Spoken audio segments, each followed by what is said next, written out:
แปลกๆที่ชอบทำนะคะแคะขี้มูกกินพี่เนียเลิกกับพี่นัวแล้วหรอคะพี่เนียมีแฟนมาแล้วกี่คนนะคะเป็นคลิปเดียวที่จะตอบแล้วก็จะไม่ตอบอีกแล้วนะคะทุกคนนัว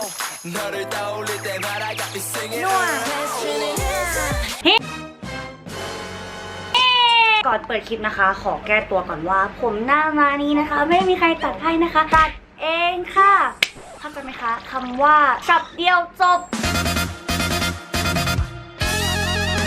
ขออภัยนะคะอย่าเพิ่งคอมเมนต์นะคะอย่าเพิ่งว่าน้องให้มันผ่านไปสวัสดีค่ะทุกคนดีเราเข้าสู่ช่องนัวเนี่ยเย้วันนี้นะคะเราจะคึกคักและร่าเริงสู้กับคำถามนะคะคำถามที่ถามมาแต่ละคำถามเนี่ยมันค่อนข้างจะแสลงในใจ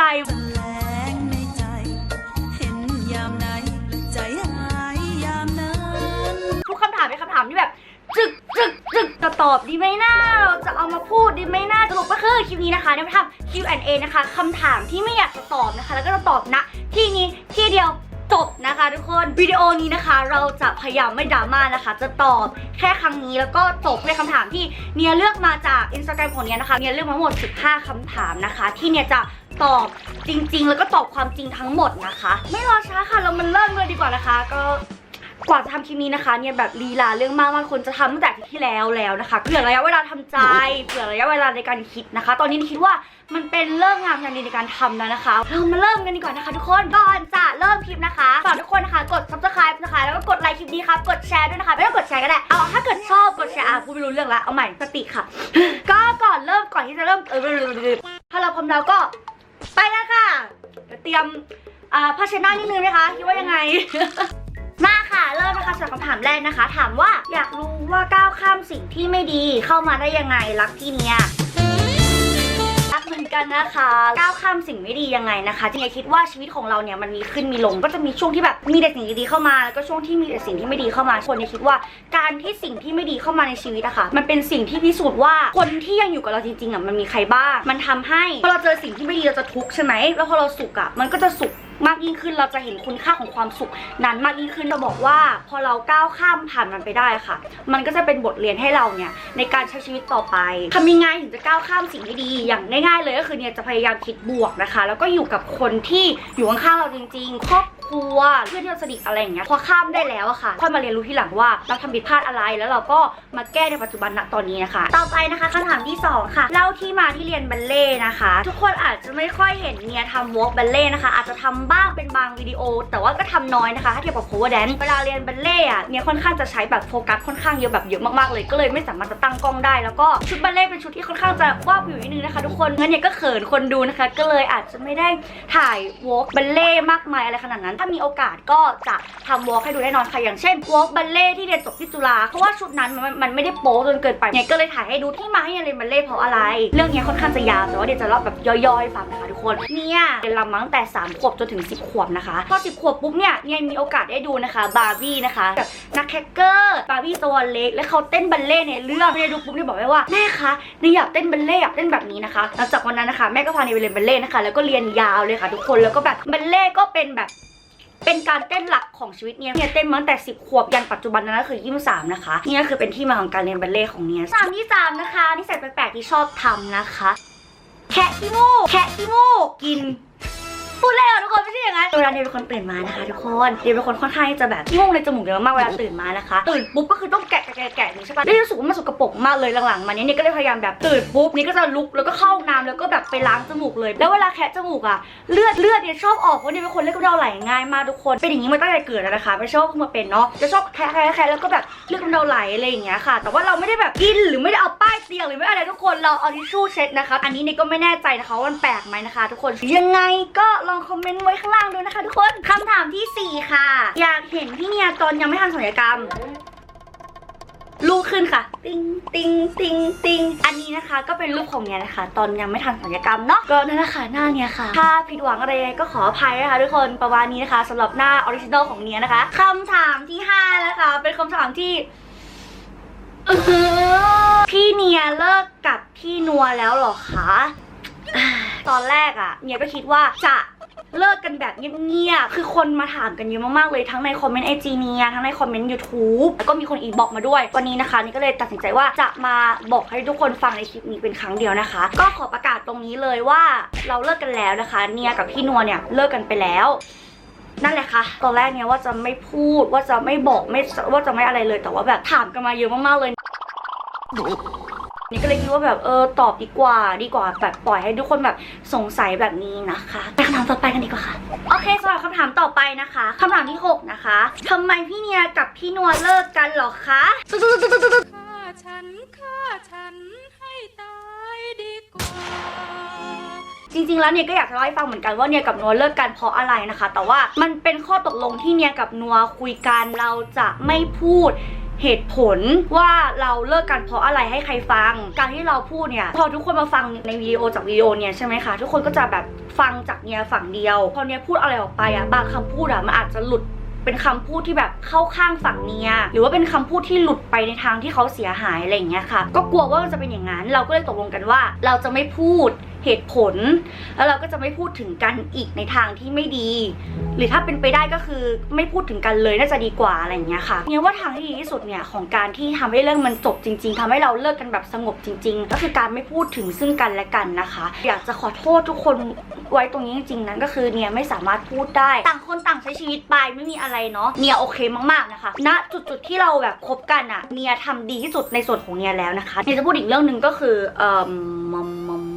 คือในคิดว่าเลิกแล้วเนี่ยก็จะมีเวลาให้กับงานเนี้ยมากขึ้นนะคะมีเวลาว่างเนี่ยก็ไลฟ์คุยกับน้องๆบ้างใช้เวลาเนี้ยอยู่กับเพื่อนมากยิ่งขึ้นอยู่กับครอบครัวมากยิ่งขึ้นเนี่ยก็คิดว่ามันก็เป็นข้อดีอย่างหนึ่งนะก็คือเนี่ยได้เวลากลับมาแล้วก็จะบอกอีกเรื่องหนึ่งก็คือตอนนี้นะคะเนี่ยมีกลุ่มเอาไว้คุยกันนะคะที่ก่อนหน้านั้นนะคะที่เนี่ยลงเป็นกลุ่มไปเนี่ยเขียนว่าเนี่ยมีด้อมคือเนี่ยใช้คำพูดผิดนะคะเนี่ยใช้คำว่าเป็นกลุ่มคุยกันนะคะระหว่างพี่น้องนะคะก็ถ้าเกิดใครอยากเข้าก็สามารถเข้าได้นะคะส่วนใหญ่ก็จะไปแบบปรึกษาเรื่องแบบ YouTube ของเนี่ยแหละค่ะล่าสุดนะคะก็เซเว่นจะออกเพลงใหม่จะคัมแบ็กใช่ไหมเนี่ยก็ปรึกษานะว่าออกวันไหนมาบอกพี่เนี่ยนะเดี๋ยวพี่จะเตรียมทำรีแอคชั่นอะไรอย่างเงี้ยค่ะหลังจากคลิปนี้นะคะถ้าเกิดมีใครเข้าไปในกลุ่มนี้แล้วนะคะเนี่ยจะถามว่าเนี่ยจะเลือกใครเป็นเมนของเนี่ยดีนะคะในวง BTS นะคะคำถามเนี้ยเวลาเนี่ยไลฟ์อะน้องๆชอบมาถามเนี่ยว่าเฮ้ยพี่เนี่ยเป็นเมนใครใน BTS ซึ่งยังเลือกไม่ได้ทุกคนที่อยู่ระหว่างจองกุ๊กกับจิมินกำลังเลือกอยู่ว่าจะเป็นเมนใครดีนะคะสามารถเข้ามาคุยในไลน์ได้เลยค่ะเดี๋ยวเรามาช่วยเนี่ยเลือกเมนกันนะคะว่าเราจะเป็นเมนใครดีนะคำถามต่อไปนะคะถามว่า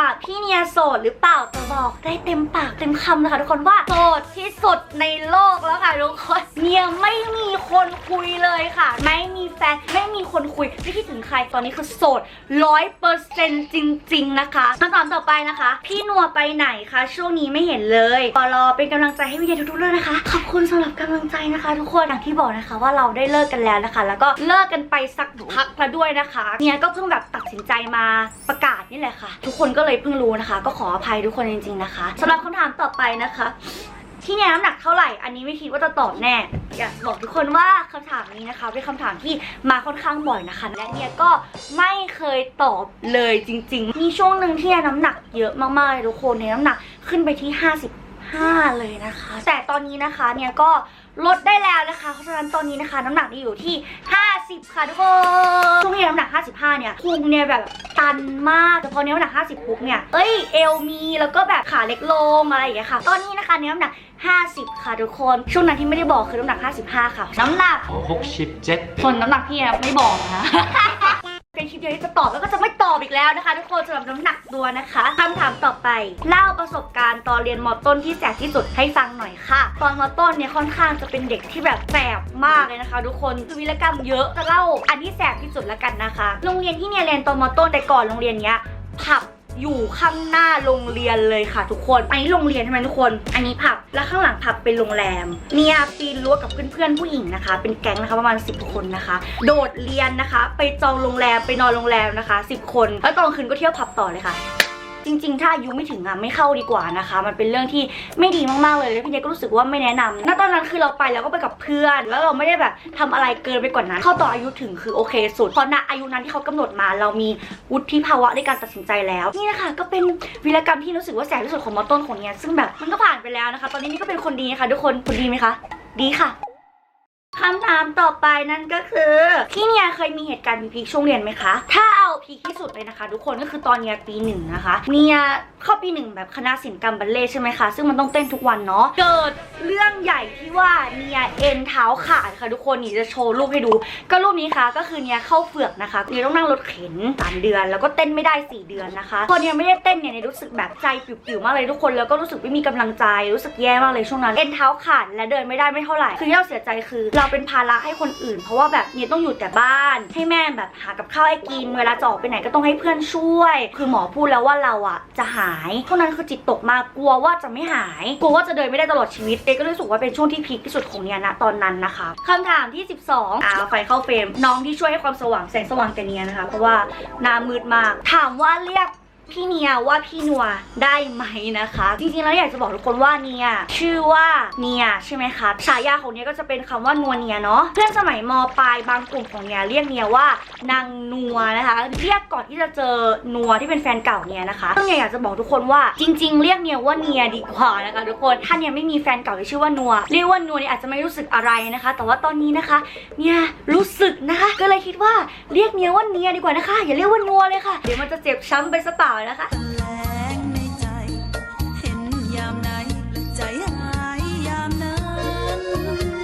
คำถามต่อไปคำถามที่ 13นะคะทุกคนรู้สึกยังไงเวลาที่พี่เนียเจอพวกคนด่าว่าเยอะๆบ้างคะเคยเสียความรู้สึกจนโทษตัวเองหนักๆไหมคะคือเนียเข้าใจว่าจะเป็นการทำอะไรอ่ะมันก็ต้องพัฒนาไปเรื่อยๆใช่ไหมคะยิ่งคนดูแบบมีคนดูอะไรอย่างเงี้ยเราก็ต้องแบบน้อมรับคำติชมเพื่อที่เราจะไปพัฒนาสิ่งที่ทำให้เนียรู้สึกเสียใจนิดนึงในเรื่องของการที่โดนด่าเยอะๆก็เพราะว่าอย่างเช่นวิดีโอที่เนียเต้นวิดีโอนึงเนี่ยเนียเข้าไปดูคอมเมนต์คนจะติท่าเต้นอะไรของเนียบ้างเนียจะได้เอาคำติเนี้ยไปพัฒนาว่าสิ่งที่เนี่ยเจอคือบางคอมเมนต์มันแรงคือมันไม่ใช่คำติชมแต่มันเป็นคำด่าไปแล้วด่าไปทางไม่ดีที่ไม่เกี่ยวกับด้านการเต้นนะคะเต้นแบบนี้พิการหรือเปล่าอะไรอย่างเงี้ยค่ะอุ๊ยเต้นเลี่ยมากเลยอะไรอย่างเงี้ยเป็นคอมเมนต์ที่เนี่ยเลี่ยงที่จะไม่อ่านสุดท้ายแล้วเนี่ยคนอยากให้เราแบบแก้เรื่องไหนบ้างนะคะเราก็ต้องอ่านทั้งหมดบางคอมเมนต์ที่มันเป็นแบบนั้นมันก็จะผ่านตาเนี่ยไปด้วยเราเป็นคนเนาะเราก็จะแบบรู้สึกเราก็รู้สึกไม่มากก็น้อยอะไรอย่างเงี้ยถามว่าเสียใจไหมเนี่ยเสียใจนะคะแต่ถามว่าโทษตัวเองหนักๆไหมนะคะก็คือเนี่ยคิดว่าเราทำงานในด้านนี้เราก็ต้องยอมรับในสิ่งนี้เนี่ยเอาคอมเมนต์ที่มันเป็นเชิงสาระค่ะคอมเมนต์พวกนั้นนะคะเนี่ยก็เอาเก็บมาพัฒนาตัวเองแน่นอนก็จะไม่รู้สึกว่าโทษตัวเองนะคะเพราะว่าเนี่ยได้นำสิ่งนั้นอะกลับมาใช้เพราะว่าเนี่ยก็รู้สึกว่าทุกอย่างเนี่ยก็ทำดีที่สุดแล้วสำหรับคำถามต่อไปนะคะที่เนี่ยมีแฟนมาแล้วกี่คนนะคะน้องๆก็ถามเยอะมากๆเลยนะคะในไลฟ์ IG ในคำถาม IG อะไรอย่างเงี้ยพูดตรงเลยว่าเนี่ยไม่เคยตอบเลยนะคะแต่ก็จะมาตอบในวิดีโอนี้วิดีโอแรกนะคะถ้าไม่นับ Poppy Love นะคะนับแค่เป็นแฟนจริงๆก็พี่เอจะมีแฟนมาทั้งหมด2 คนนะคะก็สามารถดูย้อนใน YouTube ของเนี่ยได้นะคะจะเป็นคนเกาหลีนั่นเองนะคะส่วนอีกคนนึงนะคะก็ของุบงิบไว้ก่อนนะคะขอไม่บอกว่าเป็นใครนะคะเย้เราถึงขั้นตอนสุดท้ายแล้วทุกคนพี่เนี่ยคิดว่าพี่เนี่ยเต้น cover dance มากี่เพลงแล้วคะนั่นสิทุกคนกี่เพลงแล้วอ่ะก็คือต้องย้อนดูใน YouTube เนี่ยนะคะเพราะฉะนั้นเรามาย้อนดูไปพร้อมๆกันค่ะเพลงบูมบูม1นะคะมอมแลนด์Pick Me Up นะคะ2แบมของโมโมแลนด์3นะคะลาเวโรส4นะคะโซโล่เจนนี่5นะคะ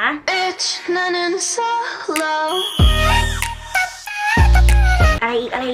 ไรต่อโซโล่เจนนี่5 Kill This Love 6นะคะ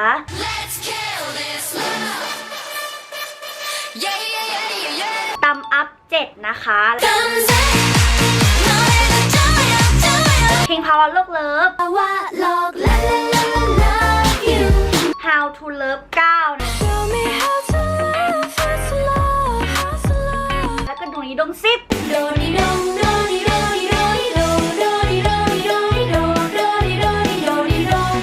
เพลงทุกคนใช่ไหมเนี่ยนับถูกไหมถ้าเกิดใครพอนึกได้ว่าเนี่ยโคเวอร์เป็นเพลงอะไรอีกนะคะสามารถคอมเมนต์ไว้ข้างล่างนะคะเนี่ยว่าน่าจะประมาณนี้นะคะก็ประมาณนี้นะคะสำหรับ Q&A คลิปนี้นะคะก็เป็นคำถามที่ไม่อยากจะตอบนะคะแต่ว่าก็มาตอบในคลิปนี้นะคะทุกคนคลิปนี้ค่อนข้างจะพูดกระตุกกระตักมากเลยเพราะมันเป็นคำตอบที่แบบตอบยากมากเลยทุกคนขอบคุณนะคะสำหรับกำลังใจที่เข้ามามีอะไรก็คอมเมนต์ไว้ข้างล่างได้นะคะเดี๋ยวจะมาอ่านคอมเมนต์ไว้นะคะอยากให้เมียตอบคำถามไหนอีกสามารถคอมเมนต์ไว้ข้างล่างนะคะเผื่อจะทำ อีกนะคะก็สำหรับคลิปนี้นะคะชอบกดไลค์นะคะใช่กดแชร์แล้วกด subscribe แล้วก็กดกระดิ่งนะคะไปค่ะบายมีความสุขกับการกักตัวนะคะ